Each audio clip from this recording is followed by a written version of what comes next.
Bem, como eu disse, segunda-feira marcamos sem presença para trazer uma celebridade e esta celebridade é sujeita a perguntas que vocês, fãs, telespectadores, enviam durante a semana. E hoje comprometemos receber a Zagaia. Olá, Zagaia. Olá. Tudo bem? Tudo bem, tudo. Ok. É assim, vamos começar com as perguntas. Ok. Lembrar que essas perguntas foram enviadas pelos teus fãs, telespectadores do JChat e da TIM. Tá certo. Ok, para começar. 3 meses após os Estados Unidos da América acusarem um grande empresário moçambicano ligado ao governo ser narcotraficante, o assunto tornou-se tabu e só o Zagaia insiste em dizer que o motor do país funciona a cocaína. Queres comentar? Sim, bem, acho que é o que as pessoas já sabem. Eu digo isto numa música chamada Arri, não é? E nessa parte que fala sobre o motor do país funcionar a cocaína, é uma hipótese, não é exatamente uma afirmação.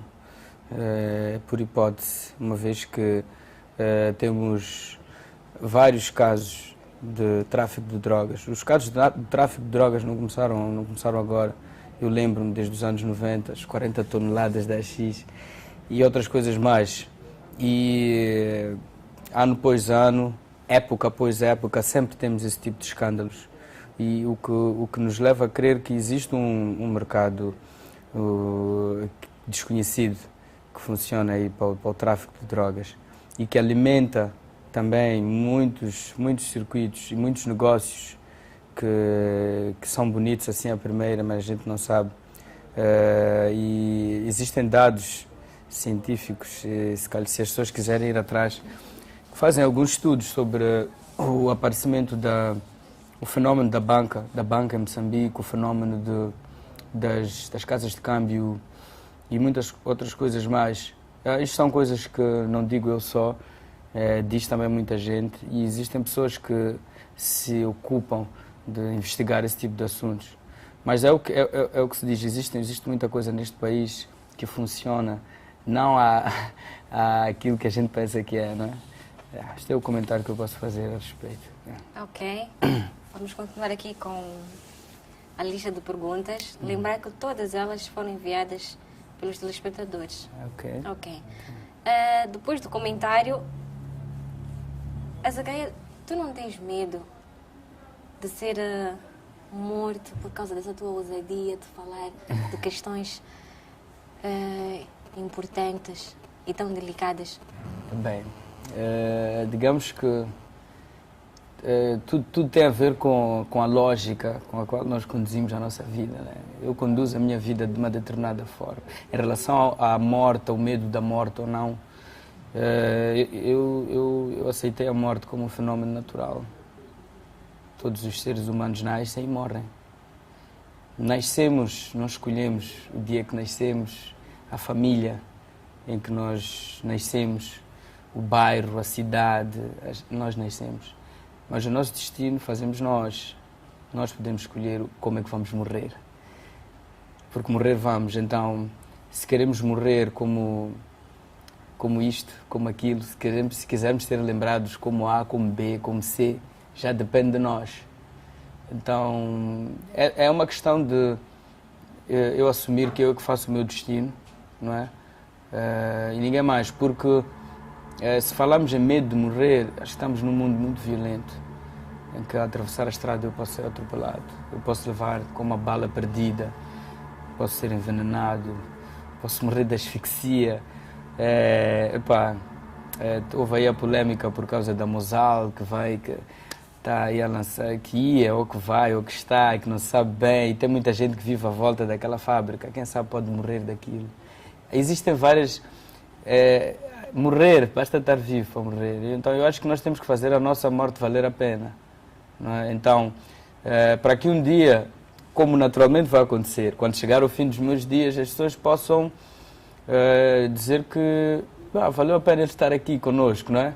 Porque todos nós vamos um dia, então vamos lá deixar obras, porque mesmo quando nós nos apegamos muito aos nossos bens materiais e coisas assim, Pá, no dia que nós vamos, não levamos nada disso.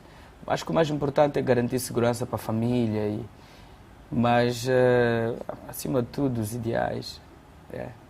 Ok, está tudo bem. E já agora, dizer que não serei o primeiro. Nesse caminho de dizer o que se pensa, já houve muitas vítimas disso. Então, eu já imagino que essa é uma das probabilidades, é uma das coisas que pode me acontecer caso eu continue. Então, tenho consciência do que faço. Ok.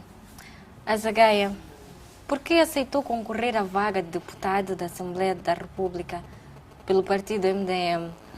Uma vez que pelas músicas que tem feito deixa transparecer que não simpatiza com a classe política, ou apenas o Azagaia não concorda com a governação do partido no poder? Eu não concordo com a governação do partido no poder, eu já deixei isso bem claro. Nas minhas posições discordo de muitas coisas, e não é por acaso que faço a música que faço, a contestar isso, faço música de contestação.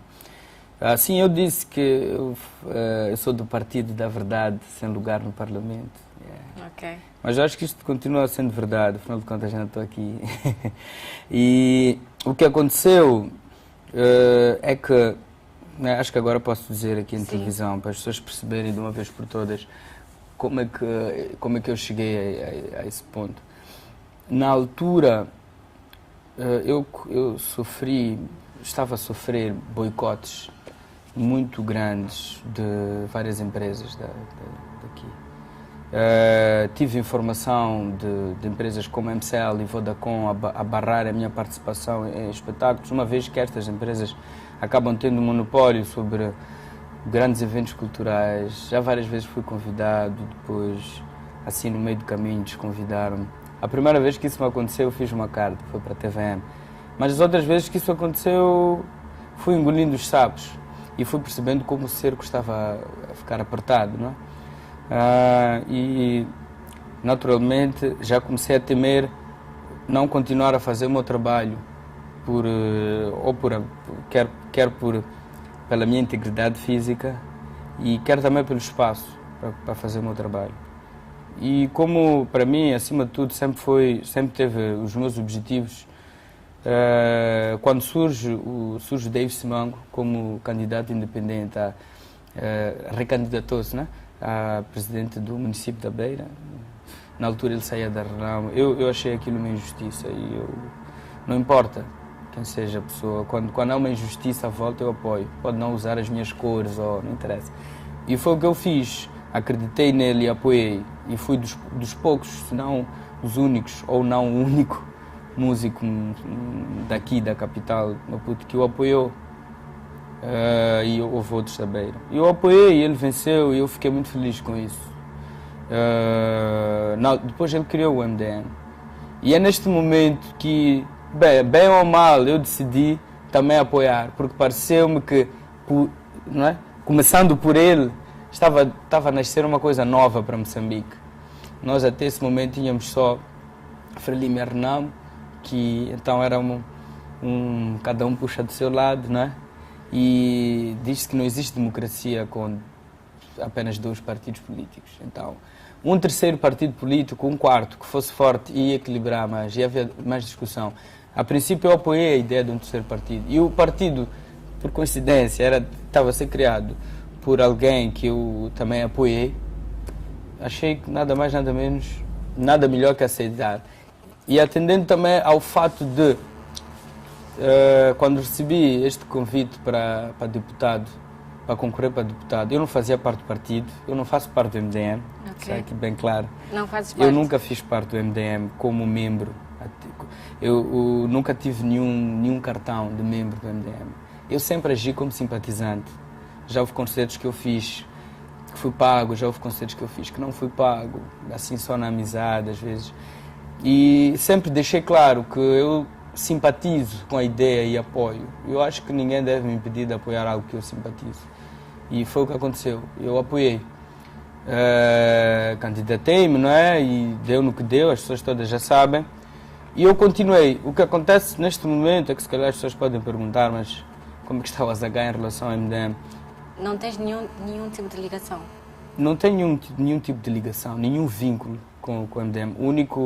A única ligação que eu tenho com o MDM, a única que existiu, foi quando eu preenchi o boletim de candidatura a deputado. Foi a única coisa, assim, em que eu pus lá o meu nome, em que mas não sou membro, não tenho cartão. Eu sempre fui simpatizante, eu sempre apoiei a causa, a ideia. Ok. E é nisso que se resume. Agora, uns podem dizer, não é possível, como?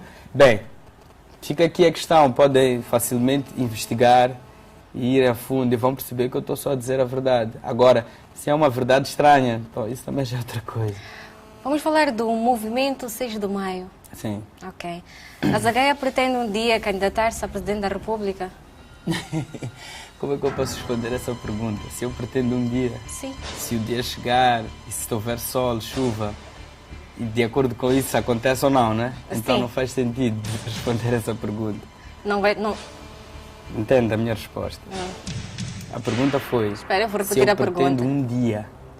Então, se houver um dia, Então, e que nesse dia houver condições vais-te candidatar? para isso acontecer, poderia fazer. Mas isso depende das condições. Eu não posso, não está na minha agenda. Não pretendo fazer isso. Mas, por exemplo, se o que estás a levar neste movimento tornarem-se... Se eu tiver apoiantes. Sim. Vais-te candidatar? Não sei. Eu não sei. Porquê? Porque os líderes não se escolhem a si próprios. Os líderes são indicados pelas pessoas. Então, naturalmente que se houver apoio nesse sentido e se eu achar que é uma coisa nobre a fazer, que faz todo sentido para mim, eu farei. E se eu achar também que não faz sentido, não vou fazer. Então, é uma pergunta que está muito no campo das suposições. Ok, então, está bem. E se a única forma de te candidatares a Presidente da República fosse entrar para o partido no poder? é assim, eu tenho uma posição atualmente em relação aos partidos políticos. Isso até pode ser uma continuação daquilo que eu falava em relação ao MDM. Ok. Pela experiência que eu tive em contacto com vários políticos e organizações políticas, o fato de eu estar a apoiar o MDM deu-me a possibilidade de entrar bem dentro do mundo da política. E atualmente eu digo que nenhum partido político vai mudar a vida dos moçambicanos. Ok. E eu acho que quem vai mudar a vida dos moçambicanos são os moçambicanos. Não importa se é fulano ou cicrano que está como Presidente da República, mas se nós não exigirmos que essas pessoas trabalhem efetivamente, nunca vão trabalhar, não é? Ok. É como meter um rato numa despensa e esperar que ele não vai comer o que está ali. Tá certo. Vamos continuar aqui a fazer as perguntas que os teus fãs colocaram. Okay. Bem, este ilustrador diz assim: parabenizar pelas suas músicas. Primeiro, o que fez sair da Cotonete Record, produtora com quem trabalhou desde 2006? Sim. Foi o desentendimento financeiro com a líder da produtora? Ou porque a produtora apostava em caminhos paralelos à Zagaia, dado a veracidade das letras que compões? Bem, eu já sei qual é a questão que está em questão. É o seguinte, eu saí da Cotonete Records por iniciativa própria, porque haviam certas questões organizacionais com as quais eu não estava satisfeito, relacionados com a agenda. Porque a Cotonete Records é uma label. E uma label que funciona da seguinte maneira: nós temos um manager, que é o líder, e tem os vários músicos. Eu estive na gênese da Cotonete Records, ajudei a criar a Cotonete Records. Há alguns artistas que fazem parte da Cotonete Records, eu que sugeri que fizessem parte. Não vou estar aqui a dizer os nomes. Tanto que, quando saímos do projeto Canimambo Hip Hop, que é da mesma pessoa que agora tem a Cotonete Records, para entrar para a Cotonete Records, eu estive nesse processo e sempre acreditei. Fui o primeiro artista a ser lançado pela Cotonete Records. Na altura, quando a Cotonete Records lança a Zagaia, eu já tinha um percurso. Já tinha algumas das músicas que participaram no álbum já estavam gravadas. E o que aconteceu é que eu gravei outras a seguir. Acredito que as mentiras da verdade ia seguir. Então, sempre houve uma relação de amizade, de trabalho em equipa. E no princípio estava toda a gente engajada para sair o meu CD. Saiu, foi o sucesso que foi. A seguir estava agendada a saída da Ivete, saiu, e vem aí o Rage.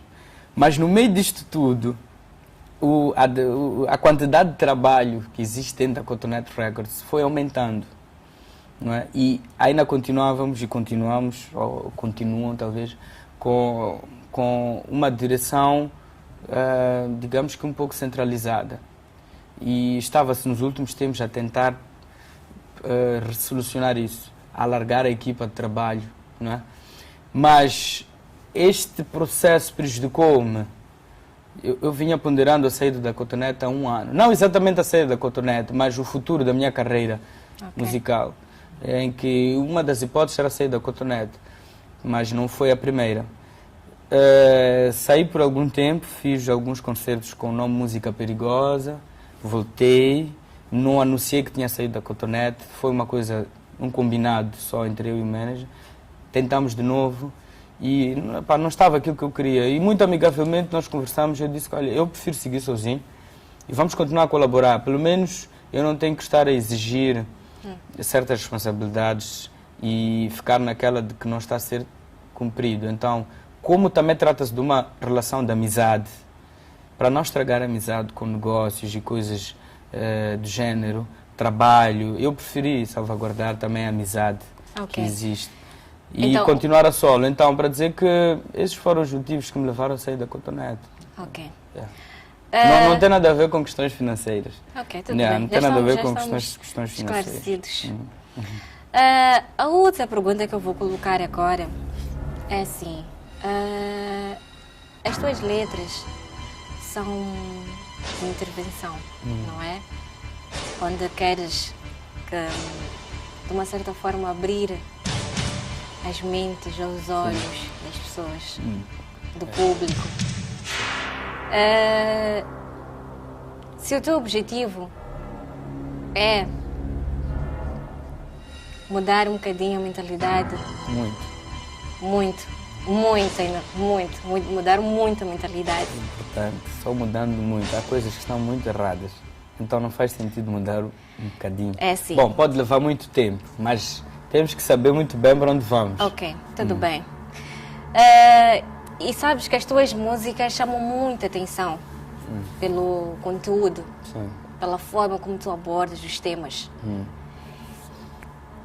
Por que mesmo assim, se o teu objetivo é mudar muito a mentalidade das pessoas, por que ainda cobras os shows? Não devias cobrar. Não, porque eu sou um músico. E fazer música de intervenção social é também uma arte. Não é? E tem as suas regras, tem a sua maneira de fazer, tem os seus custos. Não tenho nenhum patrocínio, nunca ninguém me apoiou. O álbum Babalaz eu paguei com o meu bolso. Eu pessoalmente fiz a pré-mistura do álbum em casa. Tudo que foi feito foi com a boa vontade do pessoal da Cotonete. Lembro que quando saiu o Babalaz, na noite anterior ninguém tinha dormido, estávamos todos a fazer as capas dos discos, nós próprios já metemos, nós próprios a gravámos, a verificámos. Houve uma quantidade de discos que foram mal gravados, tivemos que andar a pedir desculpas às pessoas. Eu nunca tive nenhum apoio, necessariamente assim, para dizer que posso me sentar em casa e as pessoas vão fazer as coisas por mim. Não, eu sempre me integrei na equipa de trabalho.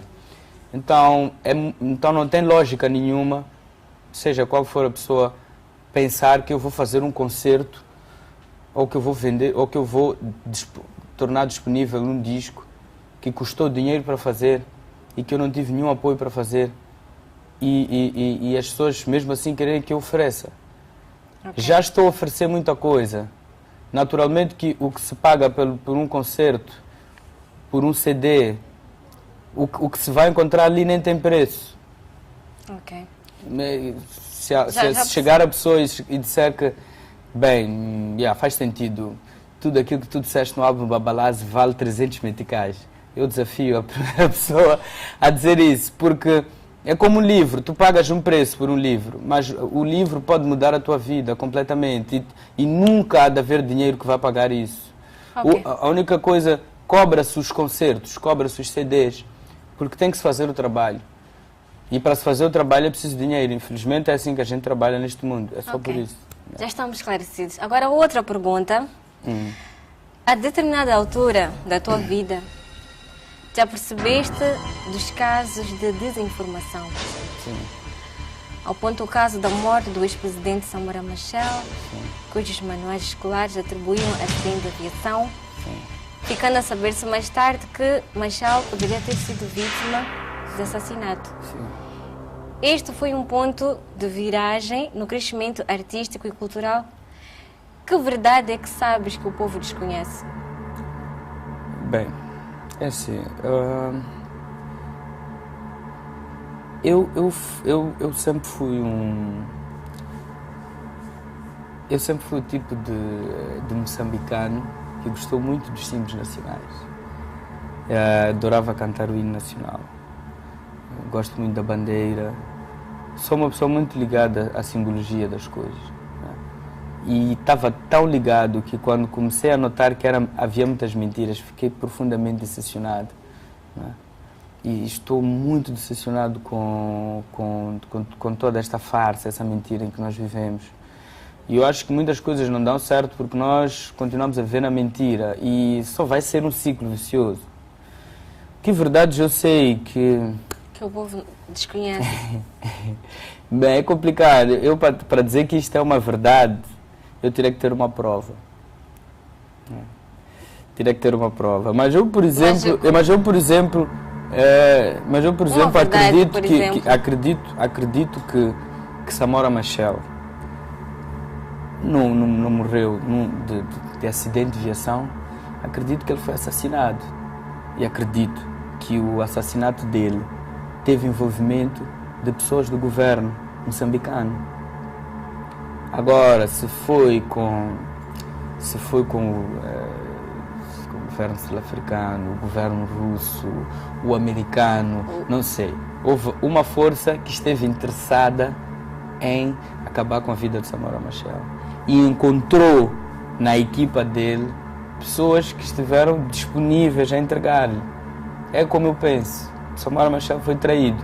Não estou a dizer que o Samora foi um anjo, mas estou a falar de uma pessoa que foi traída. Ele teve os seus erros, mas no caso em questão, para mim, Samora Machel foi traído. Foi traído como muitas outras pessoas também foram traídas neste país e continuam a ser traídas hoje em dia. Muitos de nós passamos a vida a defender determinados interesses e quando nós já não somos necessários, somos simplesmente descartados. Samora Machel não foi o primeiro, nem o último. Continua até hoje, mas se nós não tivermos coragem de aceitar certas coisas, vai ser isso. E por cima das mentiras comete-se muitos erros. Ok. E o que é que nós podemos esperar do Azagaia? Que agora mencionaste que não tens provas. Pretendes ir a fundo, trazer à tona essas provas? Eu se decidir investigar, isso vai ser a título pessoal. Não será como músico. Provavelmente se eu investigar a título pessoal, quem sabe um dia eu posso fazer uma música, já que o meu lado pessoal está ligado à minha música, né? Eu já nem sei se sou Edson ou Azagaia, já está tudo misturado. Mas esta sociedade tem uma organização e existem pessoas responsáveis por investigar isso, começando pelos jornalistas virados para a investigação, como foi o caso do Carlos Cardoso. Okay. Posso apontar também, existem outros, os jornalistas do jornal Zambeze, que foi fechado, também faziam jornalismo investigativo. Já não existe muito isso, as pessoas têm medo de investigar. Se os jornalistas investigassem como deviam investigar, porque a verdade neste país, na realidade, nem está escondida, na realidade toda a gente sabe, só que o que acontece é que há acordos muito fortes entre bandidos e... Então, muitas vezes são os próprios que investigam, que alertam os bandidos. É uma questão de alianças. Nós temos que fazer novas alianças.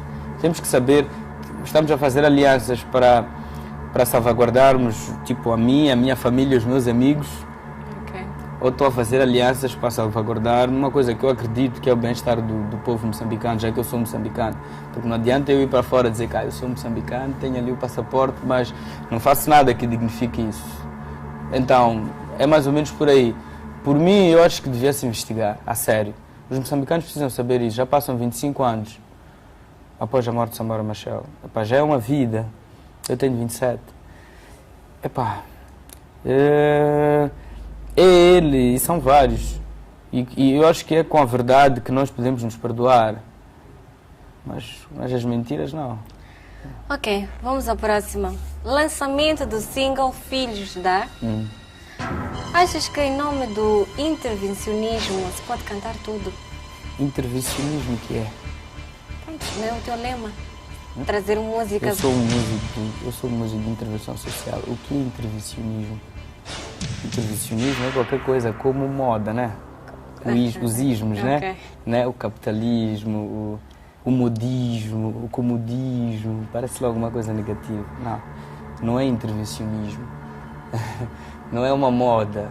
Eu estou a falar do coração, eu estou a falar das coisas que eu acredito. Mesmo assim, achas que se pode cantar tudo nessa linha? Não sei. Quem define? Tu, para além de Quem define o música, que o músico pode ou não escrever ou cantar? Quem é a pessoa que tem a capacidade de definir isso? tá bem. Agora, não temos alguém que talvez possa indicar. Não temos? Não sei. Bom, então aqui é um campo de dúvidas. Mas é assim, tá bem. Temos ou não temos? Espera. Tu és músico, também és pai, não é? E com músicas assim, Filhos da... É filhos da o quê? Não sei. Exato. Sim, mas eu quero saber, na tua opinião, Pode ser podes Filhos cantar da tudo? Pátria. Espera. Tu talvez agora não estejas a ver essa posição porque tu é que estás a cantar Não, eu assim. estou a Mas fazer- como pai... Olha, eu já te espera. explico. Eu já te explico. É para responder essa minha pergunta. Pode-se cantar tudo, é assim? Naturalmente que não se pode cantar tudo. Não se pode cantar tudo. Naturalmente que não se pode cantar tudo. Não é? Ok. Mas, ao mesmo tempo, vem a pergunta: quem define o que pode ser cantado e o que não pode ser cantado? Estás a ver? Não sei, eu acredito que não se pode cantar tudo. Mas quem define o que pode ser cantado ou não? Porque, ok, a música... Bem, à Azaghaya, espera. estamos assim no finalzinho do nosso tempo. Talvez assim de uma forma bem rápida, porque temos que sair mesmo. Pode-se Sim, cantar tudo ou não se pode cantar tudo? Não, obviamente que não se pode cantar tudo. Mas ao mesmo tempo pergunta-se, o que é que se pode cantar, o que é que não se pode cantar? Porque, espera, primeiro nós temos vários tipos de música neste país. Existem músicas que incentivam quase tudo, existem músicas que incentivam tipo a tirar a roupa, existem músicas que incentivam a seres mais combativo, então, Ok. naturalmente que é um campo vasto. Eu não acredito que se possa cantar tudo, mas também não acredito na censura. A censura institucionalizada. Ok, Azaghaya, Então, temos que... é um campo. Fechamos o nosso programa. Bem, vou fechar aqui, produção? Eu queria dizer aqui algumas coisas. como Ok, eu também. então vamos fechar assim com o Azaghaya a tocar, porque ele quer dizer algo. Bem, pessoal,